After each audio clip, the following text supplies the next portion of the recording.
Hello ladies and gentlemen, and welcome to the Panther review, the tier 7 German medium tank. So, famous Panther, the terror in World War II.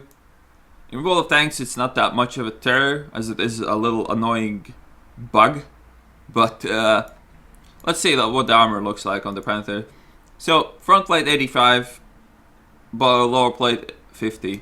In World War II, this meant like T-34s and shit, and when you meet a T-34, it doesn't have enough penetration to pen this properly, apart from the lower plate, obviously. But in this game, it means tanks up to tier 9, like late 50s tanks, that just laugh at this armor and punch straight through it. The best part is that there's an engine right in the front. It's a transmission, but in World of Tanks it acts like an engine. I guess it wouldn't matter if your transmission gets fucked or the engine gets fucked. In real life you couldn't be able to move anyways, but in World of Tanks you can catch fire frontally if they have to shoot you in the lower part of the hull, in the lower plate or in the upper plates, like this region, and your engine can be fucked. The good thing is this tank kinda has decent turret armor. Well, the turret armor is only decent because you have these zones again, same as on the E50 turret.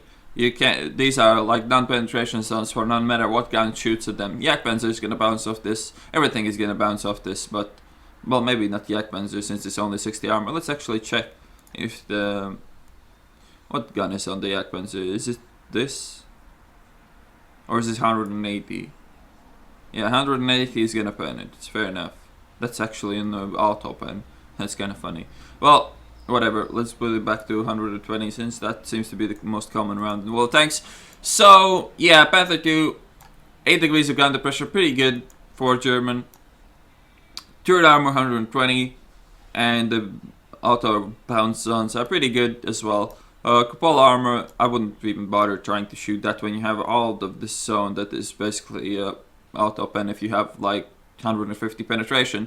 Gun mantlet, pretty good, cannot complain about that. Side armor 50, as I said, turret side 60. You can do some side scraping, but only in 30-degree angle, where your hull is an auto bounce like this, and then you'll have to hope that they don't hit this part as well, because if they do, they will pen it, because the angles are not going to be good enough. But yeah, that's the Panther armor in the nutshell. There's not that much of it. You can bounce like your occasional tier 6s and 7s, but tanks like KV-1Ss are going to pen you as easily as something like an IS-3 will. So let's look into the soft stats, comparing it again to a Russian medium tank. Maneuver, well, aiming circle spread is actually better than the Russians by quite a bit. The T-43 has pretty poor soft stats on the gun, which I guess is explained with the bigger caliber and shit. Turn resistance, however, Panther lacks horsepower per ton ratio to begin with, and the turn resistance is not very shines either. It's not bad though, so it's about the same as on the T-43. So the Panther soft stats are alright. They're nothing like super special, but at least they're not fucked up either. So yeah, that's the Panther in the tank spectral. Let's get into the replay. So here we go, a bit of uncommon game for a review, tier 9 game, but as I mentioned before, the Panther doesn't really give a shit if an KV-1S pens it or M103 pens it.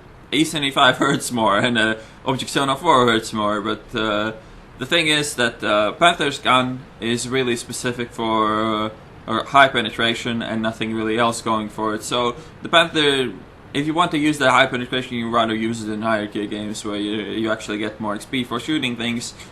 But let's talk about the mobility first. 700 horsepower engine, which is pretty good, but look at the size of this thing, and with this size comes a lot of weight as well. I'm pretty sure it's like 50 tons, yeah, 48 tons load limit. Weighs 45 in top configuration without equipment. But yeah, the Panther is a really big tank. Like comparing it to other tanks, it's close to German tier 9 heavy tank standards in size. I mean, it's bigger than most other tier 8 heavy tanks, and it gets bigger than some tier 9s as well. So expect to be hit a lot if you're spotted. This tank is huge, it's not easy to hide, and the hull down spots that might work in other tanks might not work in this tank because it's too big. Like this for instance. Like this spot would work really nicely in an IS-3 or something like that, but this tank is so big that my hull is sticking out so much that this spot is not very good for me at all. But I'll still use it because why not? And yeah, if you noticed, I was driving to my usual starting spot on this map, and I fucked off because I noticed that there's an T-54 and an Object 704, and the worst thing I could possibly do in my Panther in this kind of matchmaking is to block our tier 9 tanks, so I fucked off and I'll do something else instead. So let's talk about the gun. This gun is kind of a novelty though. It is 7.5 centimeter KVK L100, which means that the barrel length is 7.5 meters on this gun, which is kind of ridiculous. With that barrel length comes nice shell speed and nice penetration. 198 penetration is highest penetration you can get with AP at tier 7. And damage per shot is only 135, which is pretty low. And with that pretty low damage per shot, you have pretty bad reload as well. It's not like really bad, but it's still worse than on tanks that hit for more, like the Comet for instance. But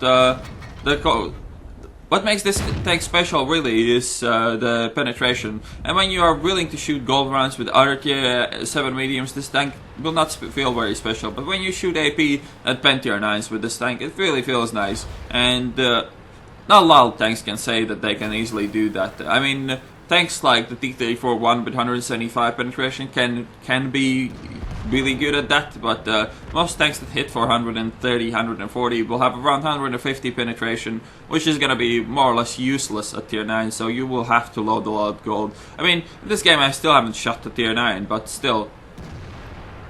So yeah, if you're one of those people who don't shoot gold rounds almost at all, and you like your penetration, you like your accuracy, then Panther might be for you. Talking about the accuracy, the gun is really accurate, 0.32 accuracy with 2.3 second aiming time, which gets shadowed by the fact that you don't have vertical stabs, which you can just feel the influence on that when you play tier 7 tanks with no vert stabs. It really is a big deal, and it feels completely different to drive tanks like this that don't have vert stabs, comparing to some tier 8s that are just better at aiming and shit.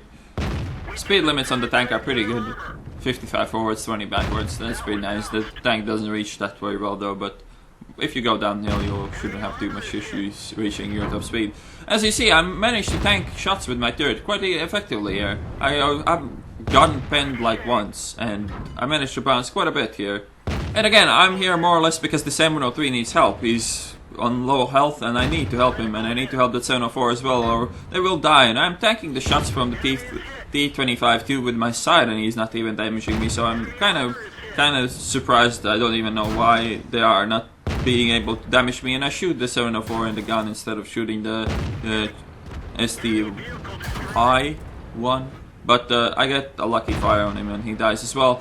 And now we can start working with these guys. Lost a bit of health here, trying to help out the Object 704, but it was totally worth it. And as we can see now, the 704 fires, so I have all the time now to go and try to get around him, and he's not really interested in shooting me as well. Shoot right into his gunman. This is a fail ram. Look at that. I tracked my own super pushing. I grinded to his side. I wanted to turn him or track him or do something useful, but I did absolutely nothing there apart from tracking my own super pushing. So that wasn't very good. But the 704 dies anyways, and we have we can now try to flank around or do whatever we please. Talking about survivability, the Panther has a lot of hit points for a tier 7 medium, 1300, that is more of a standard for a tier 8 medium tank, so you can afford to get shot in this tank. Not a lot, but you can have that one. You can trade a bit more because of your health. You still trade really badly with this gun unless you are able to shoot your enemies at least 3 times for every time they shoot you. Obviously the Panther is good for ramming as well. Ramming other tier 7 medium tanks is gonna be really good. The traverse on the tank is pretty poor, so finding those rams are not as easy as it seems. You can get you can make mistakes where you drive next to a medium tank and show him your side. Because remember, as I said, you can angle the Panther for other tier 7 medium tanks. They have shitty penetration most of the time. Problem starts where you get shot by something that has 175 penetration or more. Really the 150 mark is the mark where you start to feel that you don't have enough armor. But when you get shot by tier 7 medium tanks, you can get angle. You can angle good enough to bounce them. You have to try to hide your lower plate though. And talking about bouncing shots, side scraping, as I said, it's not going to be very good if you make it in a big angle, but if you're doing it like this, in a slim angle with a rock in front of you, you have a good chance of bouncing shots from tanks like an E75 or the Turtles as well. So here we go, bounce one with my side from an E75. Not a lot of tanks can do that. Panther has a turret that's mounted kinda in the middle, even I guess a bit closer to the back. Well, it's kinda in the middle, so it's not bad for side scraping at all. But yeah, Panther is a decent support tank. Equipment wise, I would put on it rammer, obviously, ventilation, and coated optics. The view range 380, not very good, but with a good crew, you can get your 450 view range as long as you have that good crew. Talking about crew skills, 6 sense, repairs, smooth ride, snapshot, preventive maintenance, clutch braking, all the good stuff for the German let's catch on flyer tanks. But yeah, this game is over. 3.2k damage in a tier 9 game, not bad at all. So here's the gameplay. Oh my god, I finally did it! An ace tanker! 2.2k experience, well, 2259. 3,361 damage done, 1,129 assistance. And that medal, I don't know what the name is, the medal is, but it's the medal for killing two tanks 2 tiers higher, 2 tanks 2 tiers higher than your medium tank, and I guess staying alive? I'm not sure. So yeah, that's the Panther. The Panther scales up really well in the higher tier games, which not a lot of tier 7 mediums can say without loading a shitload of gold. But the Panther, as I said, don't really care if you're tier 7 or tier 9 games. But the issues with the Panther is that it's big, it's not very fast, it doesn't have very good armor, it has a lot of hit points, and the gun, with a good penetration, comes shitty damage and shitty reload, which is kind of an issue when you're top tier and you really need to do that damage to carry the game. But not saying the Panther is bad. The Panther can be annoying and frustrating when you get your tracks damage and your engine damage in one shot, but overall, I like the Panther. It's a decent tank. It's kind of a unique and niche tank, and if you like this kind of a playstyle with a good penetration and sniping gun, then you might enjoy the Panther. I would not recommend it to everybody though, because of it's not really a medium tank. It's kind of like a support hybrid tank destroyer thing. But yeah, I hope you enjoyed this review, and I will see you on the next one.